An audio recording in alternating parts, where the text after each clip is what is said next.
Mario sports games, ones that were considered to be part of the greats in the GameCube era, are now looked at as disappointing due to its recent titles. Many say the so-called downfall started around the 2010s, where the Mario series would decline in creativity and affected in the spin-offs heavily. The Mario RPGs were the biggest examples of this, with Paper Mario leaving the RPG formula and making an action-adventure game with no unique Mario characters, unlike Bowser Door, which is now getting a remake, so that's a huge W. The Mario Luigi series, while keeping its original formula with the new ones, weren't as well received as its predecessors. The RPGs weren't the only series that was sterilized, as the Mario sports games are infamous for having a downgrade in quality. No unique characters, and cutting some favorites like Diddy and Birdo, barely any unlockables to keep coming back, instead drip feed them as free updates. Like, I can go on how much Superstar sucks, but that's not the main topic of this video. What if I told you there was a Mario spin-off on the 3DS that had tons of content and love poured into it? Is it Strikers? Is it a new Mario Baseball? No, it's Mario Golf. Now, when you look at this game for the first time, you'll most likely refer it to as the generic, boring-ass sports games in the 3DS and Wii U era. But actually, it's quite the opposite. Mario Golf World Tour released in May 2014, just not long after Mario Kart 8 initially released. We'll get back to that in a minute. The large entry the series had was Mario Golf Toadstool Tour on the GameCube, which is considered to be a classic on the system. We however didn't get an entry on the Wii, which would have been perfect for motion controls, but that's probably due to Wii Sports being a huge success, so when people saw Mario Golf, they'll probably skip it since it's just golf but with Mario.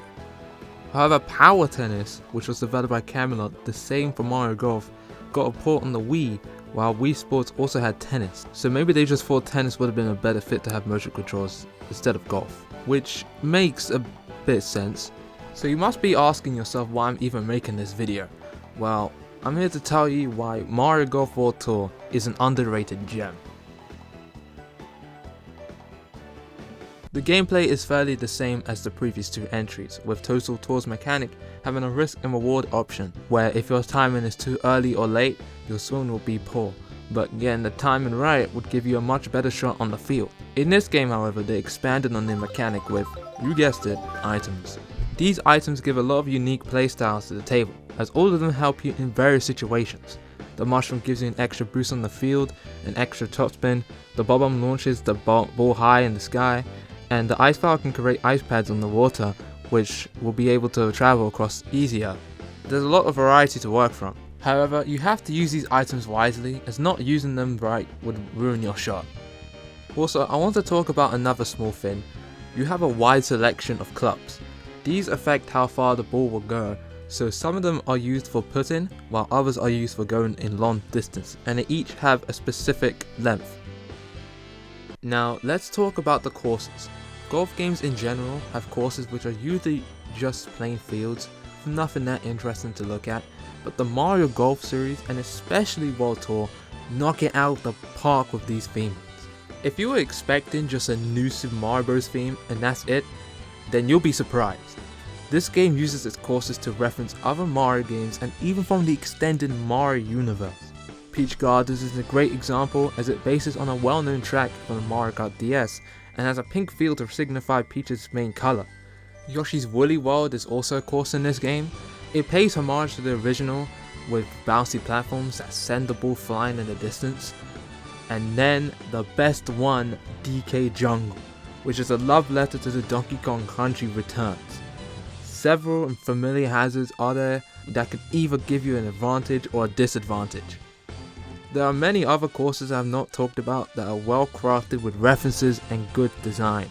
The soundtrack is also phenomenal, as it remixes several well-known themes such as Peach Gardens, DK Jungle Swing, and Bowser's Road from 64.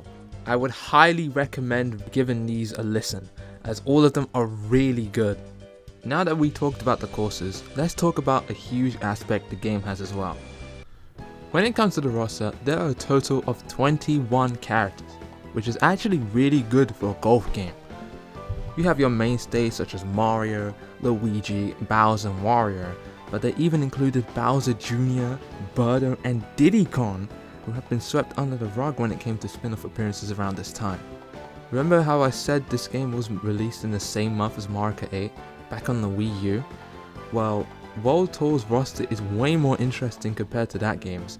A Mario Golf game had a better roster than a Mario Kart game. How did we get to this level? Just like the previous games, they're separated into 3 play styles: straight, fade, and draw. There's not much to say about this, but the arrow on the right side depends on how the ball will be shot in the air. In this game, you can also do challenges. These will have you collect star coins in various ways, which gives you lots of content for you to do. There are normal star coin collecting, ring challenges, time trials, one-on-one matches, coin collecting, club counters which you have to complete with a random pair of clubs even if they're bad or not, and guess what, each course has its own challenges for you to do which get harder the more you progress. In total there are over 200 challenges for you to do, plus the moon coin challenges you unlock by completing every single star coin challenge that are much more harder than the previous ones. So even without the DLC, there's still so much content the game has that you could spend a very long time finishing it all. The reason why I say that is because these moon coin challenges in particular are really hard, like they are no joke, especially when you have to go on a match with a high level CPU. It took me ages to beat Bowser Jr. and that was on one of the first stages. Speaking of additional content, Mario Golf World Tour later got DLC, months after the release of the game, and it was jam-packed with extra content too. The DLC included 4 new characters, which being Toadette, Nabbit, Rosalina, and Gold Mario as a bonus for purchasing all the DLC packs at once. Still no PD Piranha. They also included 6 new courses, 2 of them being brought back from Mario Golf 64, Toad Highlines and Koopa Park. You can also have Sparkling Waters and Layer Cake Desert, which are worlds from New Super Mario Bros. U, and the final 2 being Rock Candy Mines and Mario Star, the latter being a course heavily influenced by Mario Galaxy. Each of them receives their own star and moon coin challenges along with it. Like, that's such a good purchase. They didn't even need to add more, but they did it anyway. So if you combine all of the star and moon coin challenges from all of the DLC courses, plus all the base game courses, you have a total of 320 challenges to complete. Like, you can't tell me this isn't the best Mario sports game. Now, the next thing that makes this game the best sports game are the animations, because, oh my god, every single character has an animation for each score from getting a double bogey to getting an eagle. What really makes them so good is how they represent the characters amazingly. They're not as gritty and ruthless as Mario Strikers Charged, which makes them look worse on paper, but the amount of soul and passion the devs put into these are so well done. For example, Bowser's animation for all of them has him interacting with the camera through the 4th wall. With a birdie, he runs to the camera and shakes it as he laughs with pride, but when he gets an eagle, he literally breathes fire on the camera. However, if he gets a bogey, he runs up to the— oh wait, no!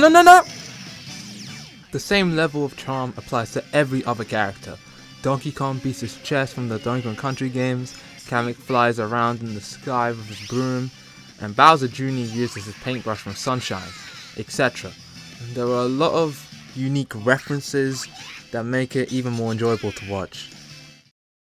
Now, I would say the same thing for Mario Golf Super Rush, but Nice word!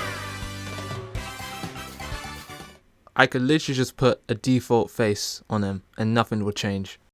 In this game, there is one mode that almost takes up half of the game content wise, and that is that this game has a single player mode, the Castle Club, the building that you see in the menu every time you boot up the game. In this mode, you play as your Mii, who builds up their golfing skills to become the champion. This was Camelot's way of bringing back the RPG stories the GBA games had, except there's no human characters.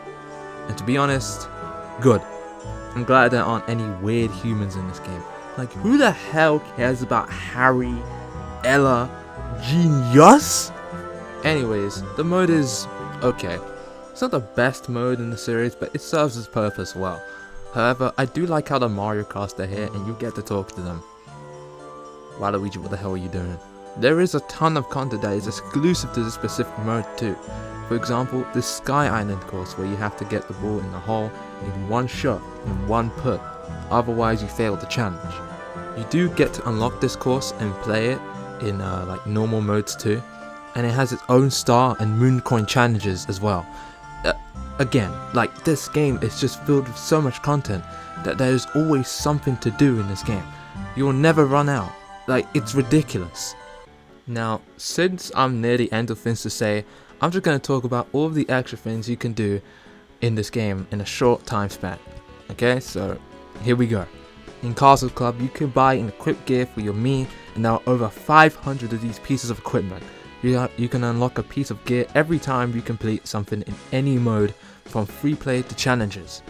You can also get different costumes for Mario characters, or just in general. You can get these from the practice area in Castle Club by doing a specific challenge, or you can get them by completing different criterias that are easy or hard to complete. There were online tournaments that were hosted. They don't happen anymore for obvious reasons, but it was still cool to participate. You could play with your friends locally or play with random people across the world. You can receive costumes and customizable gear from this as well. And there we have it. That's literally everything I have to talk about with this game. This game is an absolute goldmine that not many people are looking into. So I made this video to give it attention and to show it's the best Mario sports game. Like, there's no contest. There's no contest. I hope you can understand from watching this by how much of a downgrade it was from World Tour to Super Rush. It's so embarrassing. I haven't played Total Tour yet, but I'll probably get into it soon.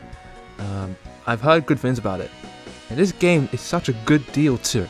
Like, why would you pay $60 for Battle League when you can pay less for that for a game on the 3DS that can last you for hours? It gives you a better experience than a game that has nothing other than the gameplay. So this is the end of the video. Thanks for watching. Play Mario Golf World Tour, and I'll see you guys later.